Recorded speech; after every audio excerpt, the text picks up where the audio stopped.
Hello trainers, Ganeto here, and today we're diving together into Open Ultra League with my best teams that you can use with Charizard or Talonflame in your line. So we're gonna start off here with the first one with Cresselia, Charizard and Cobalion. You can always replace Charizard with Talonflame if you feel like you have to, but if you still do not have the excels or if you do not want to, well, just feel free to use Charizard, because on this line, well, Charizard might perform a little bit better than usual. We're having here the Cresselia up on the lead, which is gonna be with its standard moveset, the Moonblast and Grass Knot, but feel free to use something like a Future Sight if you want to, and keep Moonblast as your second move, because Future Sight is gonna help you against those fire type Pokemon, especially the opposing Talonflame or Charizard, which might be pretty common to encounter up on the lead. At the back we have the safe switch of Cobalion. Cobalion is an amazing Pokemon overall, pretty neutral against the meta, even against the ghost types, which generally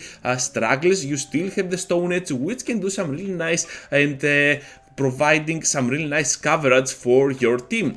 So Stone Edge definitely a very good move, but Sacred Sword is gonna be your main where you go, because those double kicks are gonna charge up Sacred Sword pretty fast, and Cobalion can get to those moves pretty spammingly good.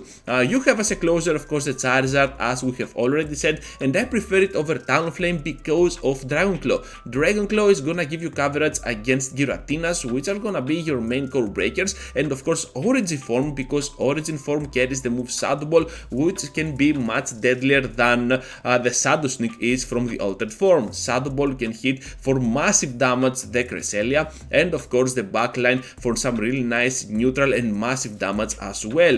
The backline is kinda squishy, but Cobalion can still take the hits, while this is Ultra League that we are talking about, and of course every glassy pick is kinda better than it is on Great League defensively, so you can always rely on your Charizard taking some hits as well.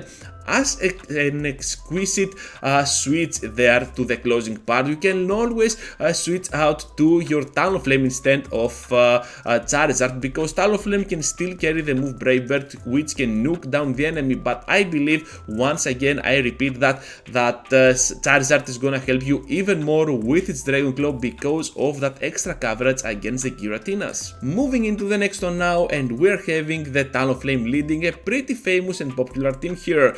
We got the Swampert and that Revenant as a closer. So let's start off here with that Talonflame up on the lead, because I really like Talonflame over Charizard for this line. Feel free to use Charizard if you feel like you have to, because once again we're having a Giratina as a core breaker, and that Dragonclaw is gonna help a lot. Other than that though, I believe that this team relies a lot on the nukes. It is pretty easy for this line to get some shields out of the opponent, so that Brave Bird can definitely land on the end game, or right straight ahead if you feel like you have to go for the Brave Bird and absolutely annihilate down that enemy. At the back we have Swampert as a safe switch and Revenant as a closer. So you can see here that we are having a very bad lead against Tapu Fini, and I am using Swampert as my safe switch. Swampert, good news about this Pokemon is that it has only one very bad matchup, and that is gonna be against the Trevenant. Other than that, you're gonna be in a very good spot, and even if the opponent is gonna go in there with a Trevenant, well, you can still farm it down with your Talonflame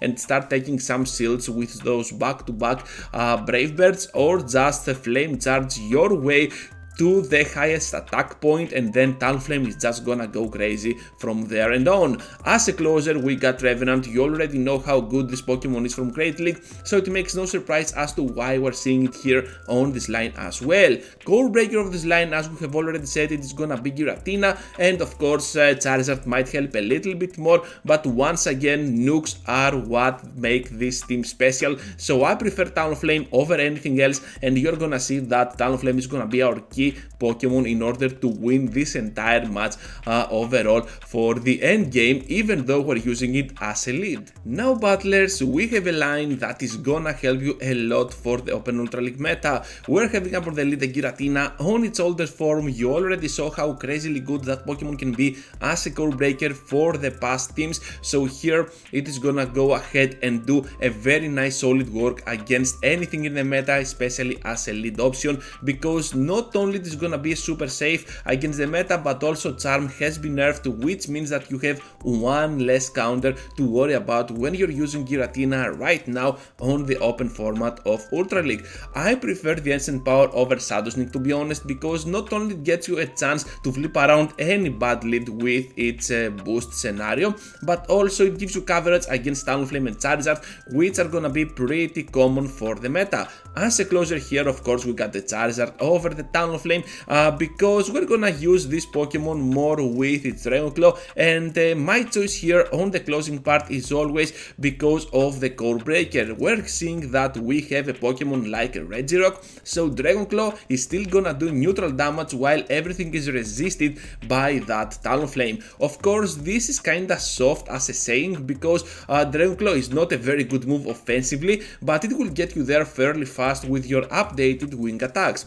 As a safe switch, we have Wall Rain because this Pokemon is an amazing option overall. You're gonna see that even against its hard counter, something like a Scrafty or a Machamp, you can still threat a shield down with those Icicle Spears, and of course the Earthquake can be used for coverage against certain threats, especially something like a Tapu Fini or a Steel type Pokemon.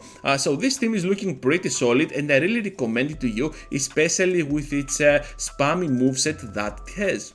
Final team composition, and we have here a pretty strong line. Obstagoon is gonna lead the team with its effective moveset. I really like Obstruct and Night Slash, and I recommend it to you. Counter is gonna get crazy after those Obstructs, and of course you're having not only the debuff for the enemy but the buff at the same time for your own defense. This move doesn't deal a lot of damage, but still you can rely on those debuffing and buffing moves, and of course Night Slash is gonna be used for coverage most of the time, especially with that chance that you have for the attack stat boost. So debuffing the enemy and buffing your own defense and attack stat is gonna be your main priority when you're using something like an Obstagoon over here. At the back we have Tapu Fini, which is gonna be used as our safe switch option. It has access to a unique moveset with Water Gun, Moonblast and Surf, and it is definitely gonna draw a shield out of the enemy. Most of the times you are not gonna use a shield to protect your Tapu Fini here because you want your shield for the closing scenario. Both Obstagoon and Tapu Fini are gonna grab some shields, while in return you are not gonna use, most of the times at least, no shields at all. At the back we got Talonflame, which is gonna be used as our closer, and you can always replace it with something like a Charizard because this is a Charizard slash Talonflame after all video. We're having a very strong closer on those two, so feel free to pick whatever you like the most. Blast Burn is gonna do so much damage, Brave Bird on the other hand can get out of hand, but the new wing attack will give you a little bit of more play to your actions when you're using something like a Charizard. Core Breaker of this line, unfortunately it's gonna be a very tough one, but fortunately it is not gonna be that popular. It's gonna be that Tentacruel. So Tentacruel with its poison typings can definitely resist the counters from that Obstagoon, obliterating Obstagoon out of the way. At the back you have a very bad counter for that Tentacruel because both Tapu Fini and Talonflame slash Charizard both can struggle against that Pokemon, with Tentacruel winning pretty easily those two. So we're looking at a pretty solid Core Breaker, but I don't think it is gonna be that popular overall for the meta. So that's all, trainers. Thank you for watching, thank you for staying till the end. Just be sure to leave a huge like before you go, subscribe to the channel if you already haven't, and I hope to see you all into the next one. Take care, trainers.